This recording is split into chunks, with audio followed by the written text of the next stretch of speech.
Well, hello everyone. Welcome to this webinar organized by UVEMA.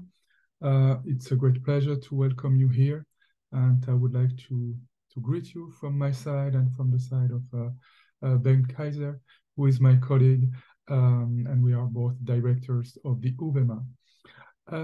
Maybe some of you don't know the UVEMA yet, so just a very quick explanation of what the UVEMA is.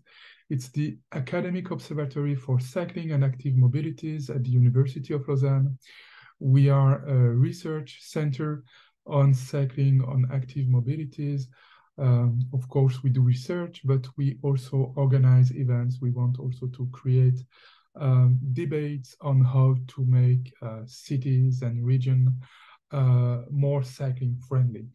And one way to do that is to organize a webinar series. And this semester, we have a series on cycling urbanism, learning from the Dutch experience. A few weeks ago, we welcomed George Liu from the Urban Cycling Institute of the University of Amsterdam. If you missed his talk is now online on the YouTube channel of the UVEMA. And today we are very happy to welcome two speakers, Melissa and Chris Bruntlett. And that's our second webinar of the semester. Before presenting them, just to explain you, the next meeting we'll have on the 23rd of November. For the first time, the UVEMA will organize an event on campus. So sorry for those of you who are abroad or a little bit too far from Lausanne, but we will be celebrating our 3 years. So we wanted to meet people, to have an event in real life. And on the 23rd of November, we'll have a projection of a documentary which is called Together We Cycle, and we'll have a roundtable on Dutch cycling urbanism and what we can learn from it. And on the 14th of December, Elliot Talents will speak about bicycle infrastructure. The devil is in the details. All the information are on our website, which is unil.ch/UVEMA. But today we are very happy to welcome Melissa and Chris Bruntlett. They are Canadian authors and urban mobility advocates who strive to communicate the benefits of sustainable transport and inspire happier, healthier, more human-scale cities. Their first book, Building the Cycling City, the Dutch Blueprint for Urban Vitality. I don't know if you can see it there. I forgot the second book in my office, that's teleworking. So you have things on both places. But the first book explored the decisions that established the Netherlands as a bicycle paradise and how communities are translating these ideas to build their own cycling cities. They are now based in Delft, in the Netherlands, and Melissa works with Mobycon. Mobycon is a bicontinental mobility consultancy supporting the promotion of Dutch transport knowledge, policy, and design principles. And Chris is a communications manager for the Dutch Cycling Embassy, and he uses his knowledge and passion to share practical lessons for global cities wishing to learn from the Netherlands. And their second book, and I think they're going to speak about it, is called Curbing Traffic, the Human Case for Fewer Cars in Our Lives.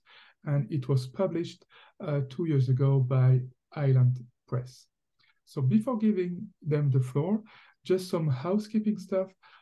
Please switch off your microphone, switch off your camera to save some broadband, and please use the chat for comments, questions, and with Bengt Kayser, we will collect your comments and we will use them in the discussion with Melissa and Chris after the talk.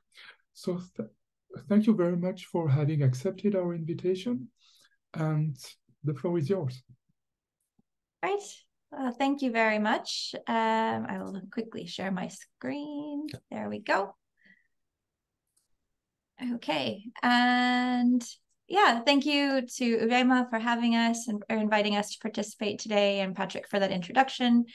Yeah, as was said, we're going to talk a lot about our second book, The Human Case for Fewer Cars in Our Lives, and how curbing traffic can help us have healthier, happier lives, and hope that we can provide some insight into not just Dutch cycling, but overall Dutch planning and how it benefits people and how we get to enjoy it and benefit from it every day.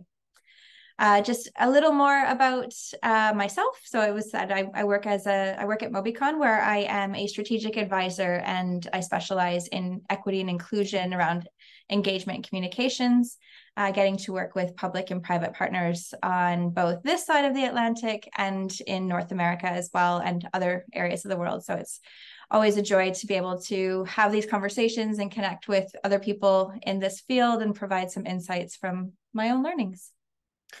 And yeah, I am on the other side of things working at the Dutch Cycling Embassy. We're based in Utrecht in the Netherlands, a nonprofit that helps to learn or teach cities around the world best practice from the Netherlands and a lot of the principles and policies that we're going to talk about today.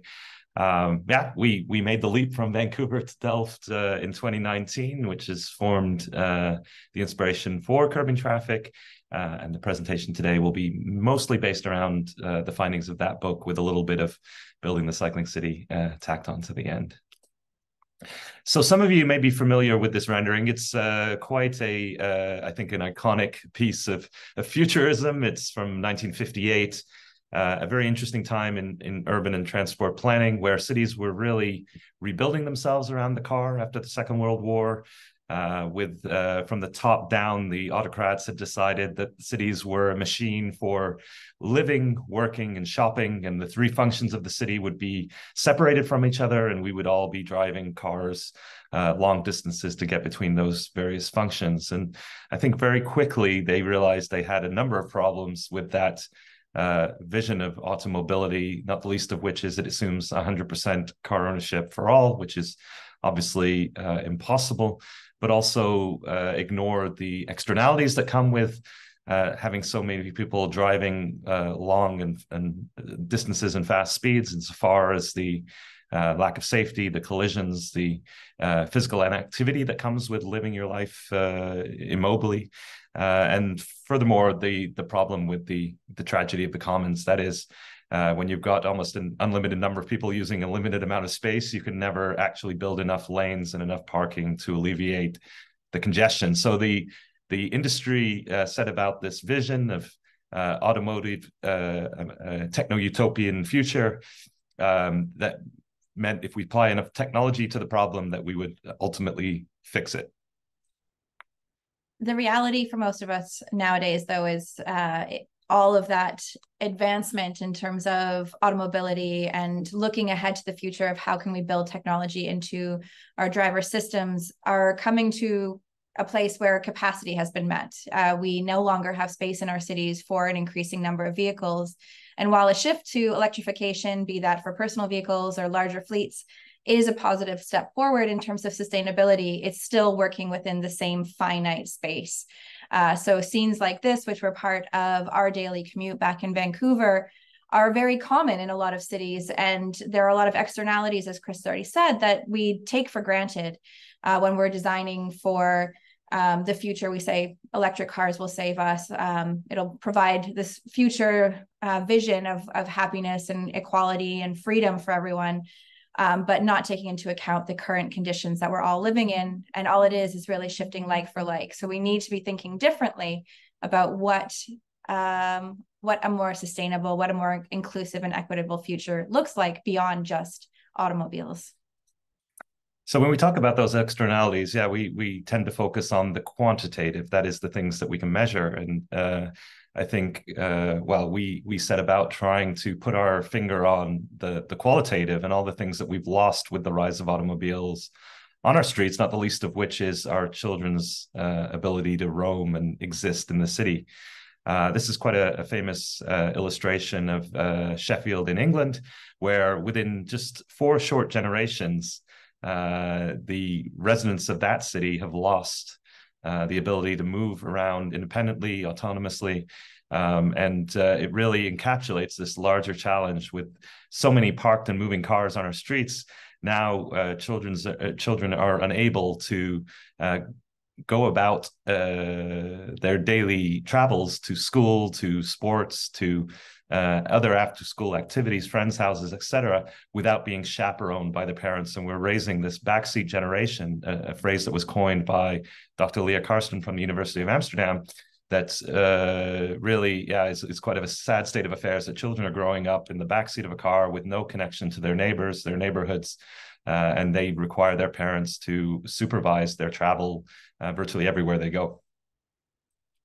So when we talk about making this shift to more inclusive cities, we do point in curbing traffic to the Netherlands as a benchmark of what we can do to shift from that backseat generation back to more of an outdoor generation that was enjoyed in the 40s and 50s, one where children enjoy greater levels of autonomy. And that's not done because it doesn't exist here because Dutch children are somehow superior than children elsewhere in the world, but rather because the cities have been designed in a way that create safer, more comfortable spaces where even at a young age, they can start to explore with their parents and eventually on their own in their own cities, often by bicycle. So we have 2/3 of all Dutch children walking or cycling to school, which is the number that a lot of cities are really striving for. We see in our work and in our research, a lot of places around the world are looking for active and safe routes to school programs to provide children with that autonomy. But unless that comes with the same investment in infrastructure, in slowing or reducing traffic volumes, and allowing children that freedom to move, it is not achievable. And so really to create a child-friendly or a kid-friendly city involves not just teaching our kids how to cycle, but also providing them with safe, calm streets on which to do so. And we really experienced that firsthand as parents. Moving to Delft within a week, our children were, they spread their wings and they were off. And at the age of 10 and 12, they were cycling to school, to friends' houses, to even nearby cities in and around Delft, without the need for us to supervise that travel. This was just a short video I captured whilst cycling to work one morning, and it's a fairly common scene you'll see in the Netherlands, a couple of probably 10 or 12-year-old boys on their way to school because their parents feel safe. It's not a culture of parenting that's different, it's the infrastructure that enables them to get out of the watchful gaze of mum or dad and exist as independent young adults. At the same time, when we're designing, or we have been designing our cities to move automobiles as conveniently and comfortably as possible, it's created a really disconnected way of designing our streets. And what you see in countless studies, even from those like this that you see on the screen from Donald Appleyard back in the 1970s, I believe, is that the higher volumes of traffic that exist on our streets, the less connected we feel to it. So whether you are on a residential street or a higher speed or higher volume arterial, the amount of cars that travel in your space make it less comfortable, less desirable for you to go out and spend time there, meaning that you know less of your neighbors, you're less connected to the community, you're less invested in what that space looks like. And so it really creates, like, as it says, a really strong disconnect between our social spaces outside and the spaces in our homes, where we really should be looking at ways that we can integrate those to create a much more connected society. So when we, and unfortunately, in a lot of places, the traffic engineers have prioritized the people creating traffic over the people that actually live along these corridors. And one thing we really loved about moving to a street in Delft was because the traffic calming, the traffic circulation was so effective, the street was effectively a place to stay rather than a place to pass through. That people were outside spending time. They had a sense of pride, a sense of ownership in their space. And it led to all kinds of high moments of convivial moments where we met our neighbors and chatted to our neighbors, and reclaimed the street as this social space rather than a place to move traffic. And so it just goes to show that we can reestablish the street as a place that people actually want to spend time if we do get that traffic calming right. And so I'll start the video in a second because it's a little bit louder, but one of the places we're actually seeing that happen in real life, we were recently in Barcelona in September and got to experience the Superblocks programs and see how that transformation of streetscapes from a place that was formerly for moving and storing vehicles to one that becomes a social space really changes the experience of the street. We've got people being able to be social together, hear kids playing, people moving around in sustainable modes. And this can only be possible with the amount of cars.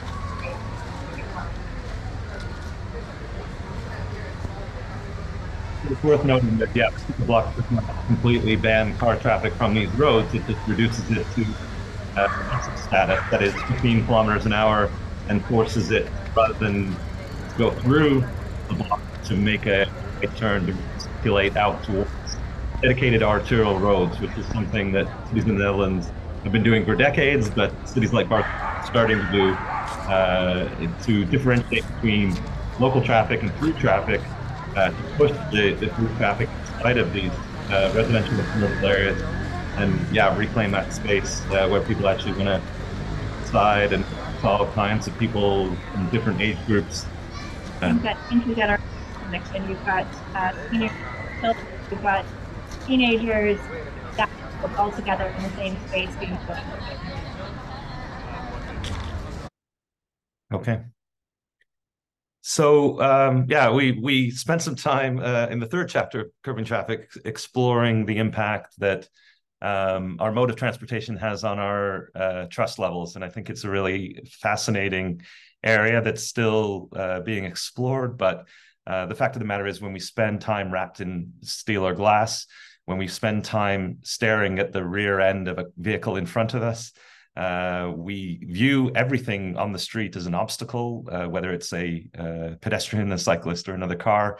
And it really kind of, creates a very competitive environment where people are not necessarily in a position to cooperate with their fellow road users. And something we really loved about the Dutch road system, of course, is that it really encourages cooperation between the various road users, because not everybody is wrapped in their steel and glass cocoon.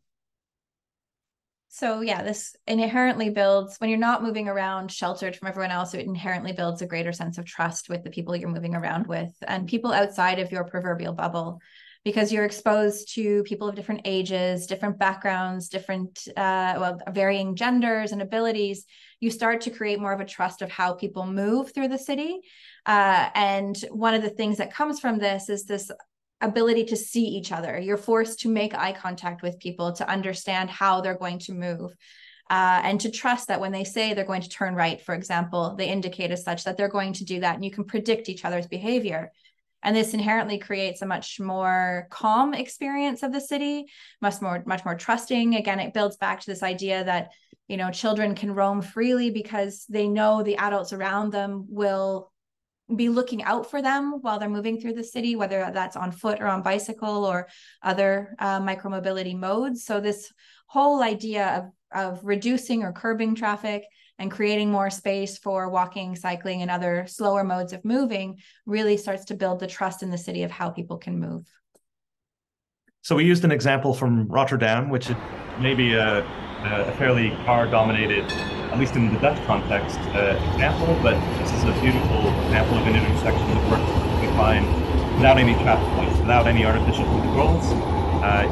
Because the speeds and the volumes of the cars are so low, because that social trust has been built up, and the stakeholders users to cooperate with one another, you see no need for hazing and traffic lights. People can simply figure out the traffic situation through contact, through the shark's teeth, of course, simple hand gestures, etc. And yeah, it's every single interaction that we have at an intersection of that street, building up trust and cooperation with users. It happens not just in Amsterdam, but in the city. So the next sort of thing we look at when it comes to equity is this idea of equity in terms of gender. And what has become increasingly obvious, and there are a lot of people that are talking about this issue, is that for over a century, we've been designing our cities. The people designing our cities have been men and designing for male patterned trips. And so what that means is that the way our streets have been designed really dictates the trip to and from work predominantly, and not all the other types of trips people can take in a day. When this becomes a problem is thinking about how women move. They're likely doing much more of the care trips, or those are the trips that we do to do care work, like taking care of children, elderly family, running errands, those kinds of things, which are beginning to be shared a little bit more between partners. But as you can see from the stats here on the screen, it is still disproportionately done by women. And I know these stats are a little bit older, but it hasn't changed that much in the last 14 years or so, where women are the ones that are doing all these interconnected trips as opposed to just the trip from home to work and back again. And so the transport network is letting them down because it's not connecting them to where they want to go when they need to get there, and making it much more difficult and uncomfortable and much more time consuming as well. So the solution, of course, is, not designing, prioritizing the long distance, single purpose commute from the house to the office, but enabling, supporting, and prioritizing these shorter multi-purpose trips that people do, again, which is disproportionately done by women within our neighborhoods in more of a spiderweb pattern. And it really comes down to the importance of fine-grained network design. And we'll talk a little bit about that later, but it really comes down to the quality of the walking and cycling networks that make this type of trip chaining for non-economic purposes quite easy. And because elsewhere in the world, it's all we're measuring is the commute to work, and that's what we continue to design for and prioritize in our transport systems. So what that looks like in some ways, in this very sort of, maybe it doesn't seem quite obvious at first, but this is a parking lot for bikes at a school, at our youngest child's school, actually. That you can see is filled with a sea of bikes. And so we already talked about children, and we know that they're cycling to school here at high numbers. But what you can take from this is that all of these children arrive to school on their own, independently, without having to be driven there by their parents, or particularly brought there by their moms. And so that's freeing up time to do other trips, to work, to do any other of the number of tasks that people do. And it really alleviates that need to be there, to constantly be doing all these various care trips, reducing stress, and ultimately providing better equity in terms of how we can spend our time, regardless of gender. Noise pollution is another fascinating topic that we did a bit of a deep dive into. It, I think, perhaps seems on the surface a bit superficial, that it's a question of livability and comfort, that it's a luxury item. But I think the more research we did, the more understanding we have that noise pollution is really a serious pollutant, a serious threat to our health. And we are losing years of life due to the high levels of noise pollution, the vast majority of which is caused by motor vehicles. And the reason we include the photo of the electric car here is it's actually at speeds above 30 kilometers an hour, the rolling noise, that is the friction of the tire on the asphalt, that is the louder than an engine.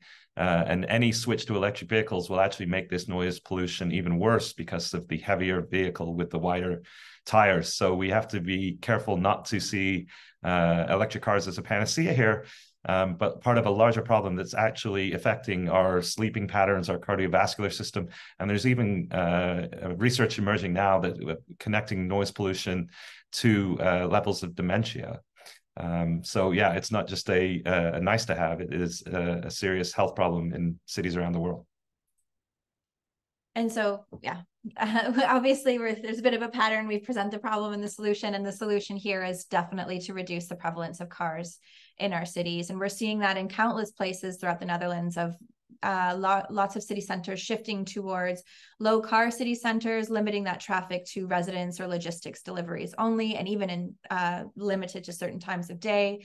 To others even looking more ambitiously to move towards no car city centers and reducing car volumes in neighborhoods, all with this idea of creating a city where you can hear again. Because when we take away that noise, suddenly you hear life again, you hear children playing, you hear conversations happening between neighbors, you can hear wildlife in your cities, and all of that really creates a much more human experience of the city as opposed to one that's dominated by cars. And this is, yeah, a great example of our first summer in Delft. We were just walking through the low car city center and coming across this quite delightful moment.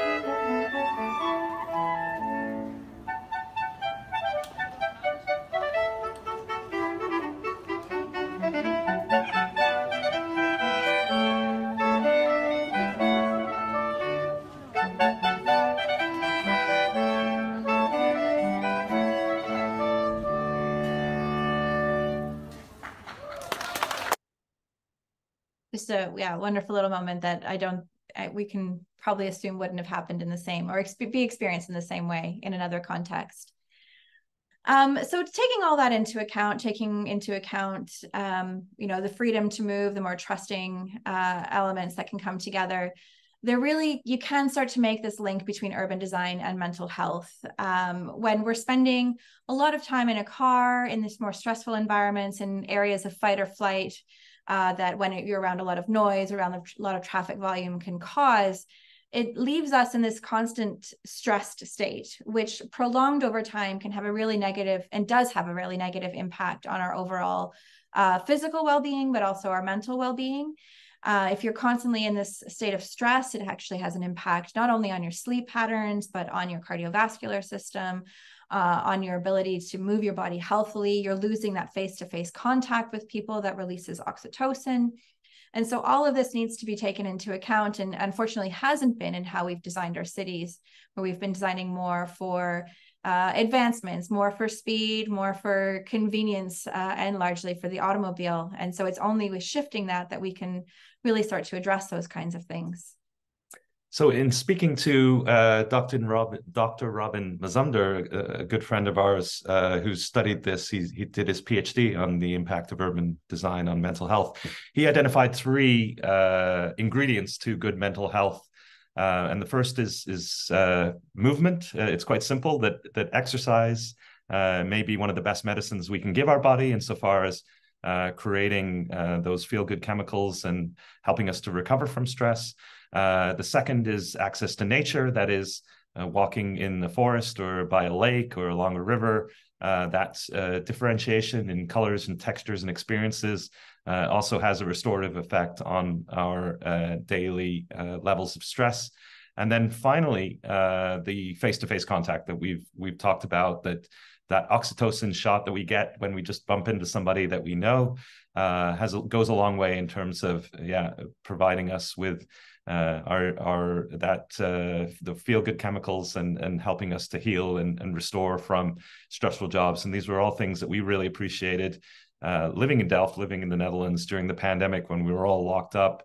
We were able to get outside, move our bodies, and immerse ourselves in nature, even during quite stressful and difficult periods.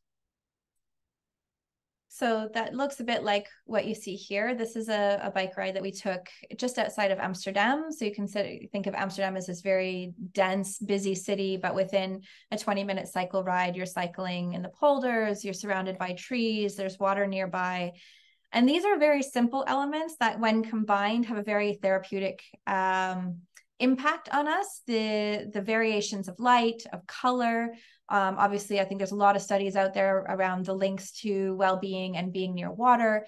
These all come together just in this state of flow while you're cycling, where you can just relax and you can let go of your stress. And the more that we can provide this for people, the more we can provide those opportunities to unplug, even for 20 minutes or 5 minutes a day, without having to escape to the countryside, for example. And this can only be done really when we re-examine our relationship with public space and how we're designing it.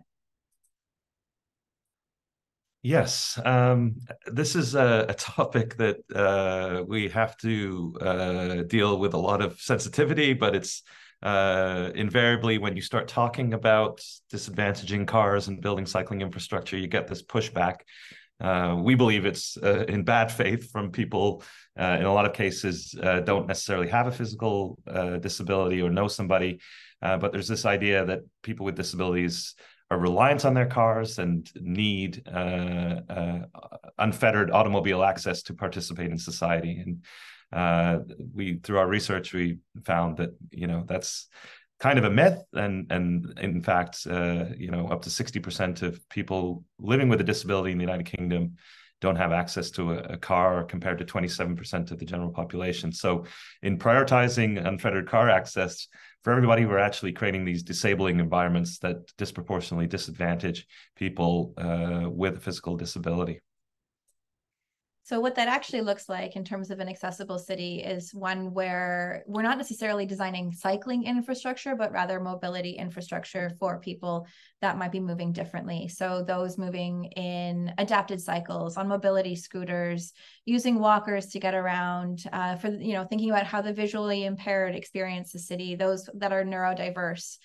And really what that entails is understanding that traffic calming, safer design really creates a much more accessible space for people that not everyone will cycle, but a lot of people who do cycle might have an invisible disability that you can't see. And so it's all about building that access and understanding that a car is one means of getting around, but for a large proportion of people, there are so many other ways that they need our cities to function in order for them to have that same access.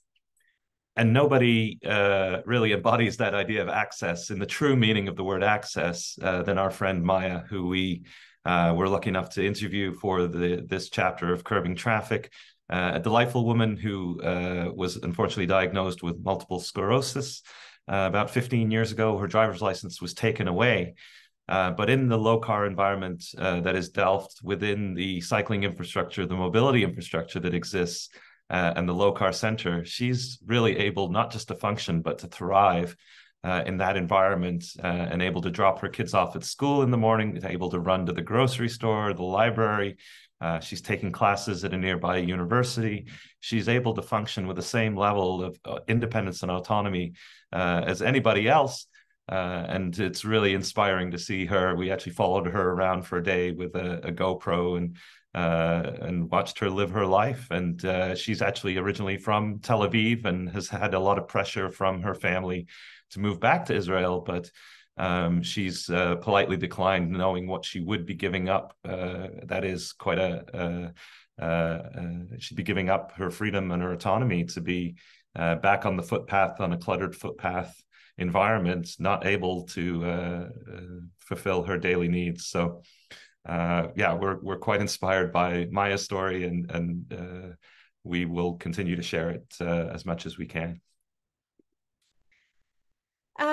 So then when we think about car ownership, we talked about access, but also we don't talk a lot about what that cost is. And there's a number of studies coming out that look at what that true cost of car ownership is. It's not just the cost to buy the car or your loan payments that you're making or the cost to fuel it, but also registration, maintenance and repairs, time costs of being stuck in traffic, depreciation, all of those things coming together that really, when combined, create a very high cost for a lot of people. In Canada, that's looks like about $13,500 per year spent on owning and operating a vehicle, which for some families might seem completely fine, completely manageable, but for a lot of people, especially those living on lower incomes, working shift work, part-time work, this can be 30-40% of their income, which is what should be being spent on housing and on food and other amenities and needs in our lives. So we really need to be taking it into account when we're building cities designed strictly for cars, what kind of costs we're then transferring to users in order for them to be able to participate in society.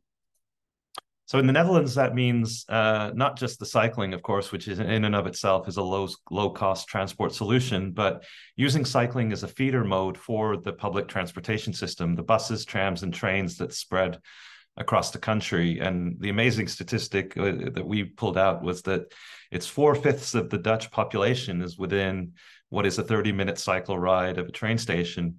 So when you enable cycling to the train station through the infrastructure, through the parking, you're providing much more equitable access to opportunity for those people without locking them into the economic burden of car ownership. So they're able to access affordable housing, to employment opportunities, to healthcare, education, etc. And at the end of the day, it is public transportation isn't free, of course, but it's a much more equitable solution in terms of versus comparing it to the cost of owning and operating at least one car, if not for some families, 2 or 3 cars. And so what does that look like? That looks like a network that connects people from their homes. This is Chris on one of his commutes to take the train to work.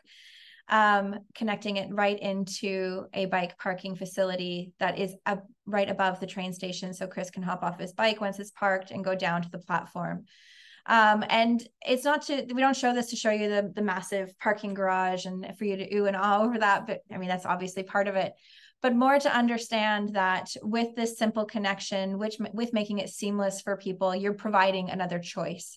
So for Chris, who works about 100 kilometers away or so from where we live, this is an option for him to be able to access transit without having to buy a car and make that trip and be, stuck in traffic or having to pay for fuel and such. Just being able to get on a train, maybe do some work and be at his destination in the end. Mm-hmm. Yeah, quite conveniently and comfortably.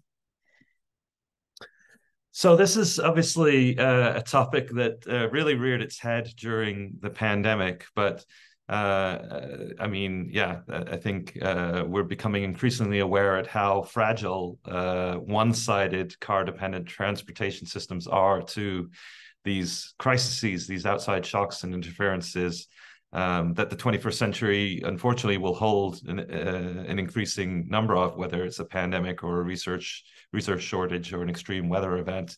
And in speaking to experts in this, we were able to identify 3 qualities of a resilient transportation network: that it is recoverable, reliable, and sustainable, none of which a car-dependent, car-dominant system is. And so, that really, I think, became obvious to us as the Netherlands and other countries struggled to come out of the pandemic, out of the lockdown, and scrambled to reallocate space on their streets and give people choices to a public transport system that was unattractive and running at a very low capacity. And so what that looked like, at least here in the Netherlands, was a little bit of business as usual, which was very difficult for us. People asked us questions of how did the Netherlands adapt? And what we found is that because of the way that the networks have been designed since about 1990s or so, to provide cycling facilities, to provide walking, a little bit of driving, obviously, as well, and connecting with public transportation, the network or the transport system didn't fail. Essentially, there was still choices available for people, and so that created this resilience, that created this sustainability to be able to weather the storm, so to speak, And even within that, looking further ahead to extreme weather events and such, building greening into that transport network as well is one step of many to create a much more resilient city that, come further fuel shortages, come further extreme weather, potentially other cases of pandemics where we need to be locked down, the system can still function and doesn't break down despite these external pressures. So we, included a video of Paris because I think Paris is a great example of what can be done in a very short period of time. And it was really a mobility transition that was accelerated by the pandemic. They built over 50 kilometers of Corona tracks that were, again, designed to provide their residents with an alternative to the metro and the public transport system. The fear was if a fraction of those people jumped in their cars on top of the existing car traffic, that the city would really grind to a halt. So this became the motivation to reallocate space very quickly, very inexpensively, and now is forming the backbone of a 200+ kilometer network that's being built out across the city, massive investments in cycling that's creating a huge shift in terms of the numbers of people cycling and keeping their streets moving well after the pandemic is over. And then finally, in terms of what we researched for the book is what it looks like when we get old. And one of the things that we are seeing is that adults are outliving their ability to drive safely. We all lose our motor functions as we get older. We become less responsive in quick time. We lose our eyesight, it slowly deteriorates. Various things impact our ability to operate a vehicle safely. And so what happens when you can no longer drive? And for a lot of places, and including our own parents, it means losing access, losing that independence that you've enjoyed for your entire adult life in terms of how you move, and suddenly becoming dependent on others, or having to move into communities or institutions like residence homes and such, just to have access to basic amenities. And really, it's creating this.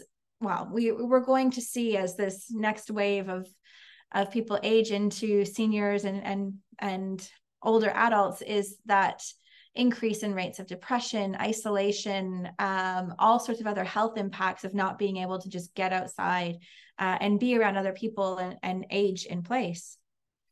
So cycling becomes, much more than a means of transportation for the elderly in the Netherlands.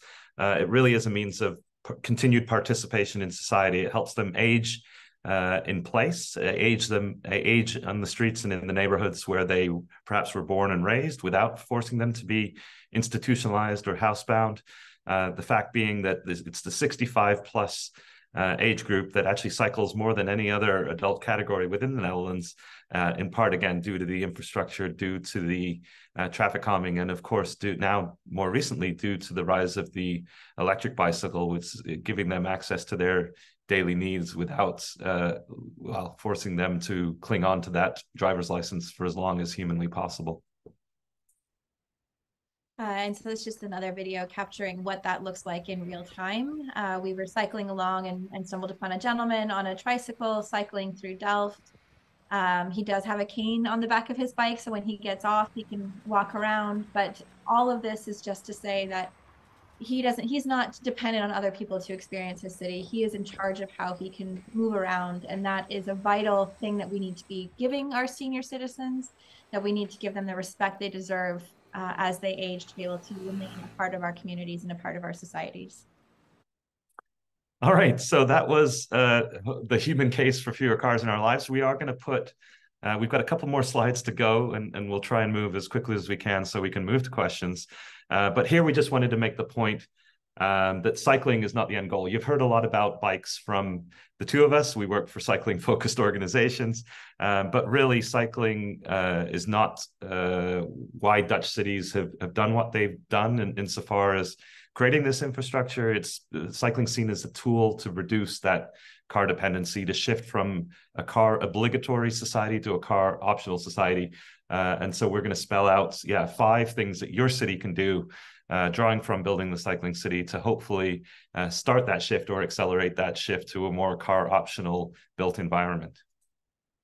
And the first thing we want to start with is reminding you all that we didn't start here. The Netherlands didn't start here either. We have the same problems, had the same problems in the 1960s and 70s in terms of high traffic volumes. And so we always hear, that can't happen here. Our city is different. Our city is, our problems are way worse than anywhere else's. And it's important to remember the reality where the Netherlands started from to the reality where they are today. And that really was a product of crisis. If you watch Together We Cycle, which I hope you do, if you can't visit or see it in person, please do rent it on Vimeo.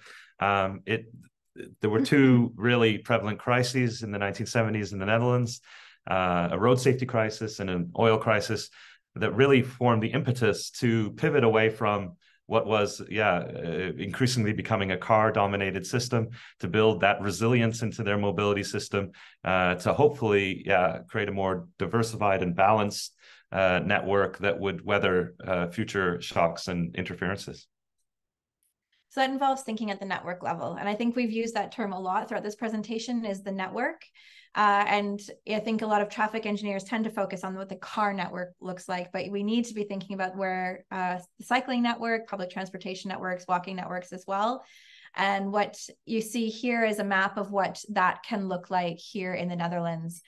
This is Delft, and it's rather than just one network to rule them all, rather a series of networks that meet the kinds of trips that we want to take, from the red being your more faster routes, likely the more commuter routes that people are taking within and outside of the city, the blue routes being those that connect you to the amenities that you need, healthcare, some jobs locally, retail, those kinds of things. And then that green network, that really fine grained network, that's connecting our communities, providing options for people to get to school, to get to neighbors' houses, to connect to the broader network comfortably and easily, and quite intuitively. And when we think at that network level, we provide much more of that cohesiveness and create more attractive options for people that choose to cycle. When we're talking about networks, we can't ignore the intersection. It is, of course, where cyclists and pedestrians are at their most vulnerable, where the vast majority of collisions occur. And unfortunately, a lot of the infrastructure in cities around the world really disappears. And it's through trial and error that the Dutch have perfected this idea of a protected intersection, of a raised and continuous cycle path at side streets. There are ways we can engineer our intersections to reduce that sense of entitlement that comes with being in a big, heavy, fast car, but also, slow down their speed, raise their awareness level, and level the playing field, so to speak, to provide that continual protection, not just disappearing when pedestrians and cyclists need it the most. And together with that, we talk about a cycling network, but every good mobility plan also needs a good car plan. And what we see throughout cities in the Netherlands, and what we're increasingly seeing in cities elsewhere in Europe and around the world, is thinking more about a transportation plan that pushes cars out of the places where we want people to come and spend time. What this looks like in the city of Groningen, for example, is that it becomes much more time competitive to cycle or walk within a city center, where the totally lost the word. I can't read your mind. This, what do we call it? Traffic circulation plan. There we go. Actually is looking at how do we move cars out of those spaces, forcing people in cars to move around to a ring road if they want to access something on the opposite side of the city instead of driving straight through. And all that means is that walking, cycling, and public transportation have the priority in these spaces. It's much more convenient. As I said, it's time competitive, and it makes driving the more desirable option to go further distances outside of the city, and cycling and walking the preferred choice within cities. Related to that car plan, of course, is speed management. It's 80% of urban streets in the Netherlands are designed for a speed of 30 kilometers an hour or less. And it's not necessarily just putting up a sign and hoping for the best. It's really engineering streets where people feel uncomfortable exceeding that speed through the narrowness of the lanes, through chicanes, through speed tables, changes in texture. There are little tricks that engineers can do to force drivers to slow down, to pay attention, to design for the behavior that they want. And the police can't be everywhere. People are going to drive the speed at which the street dictates.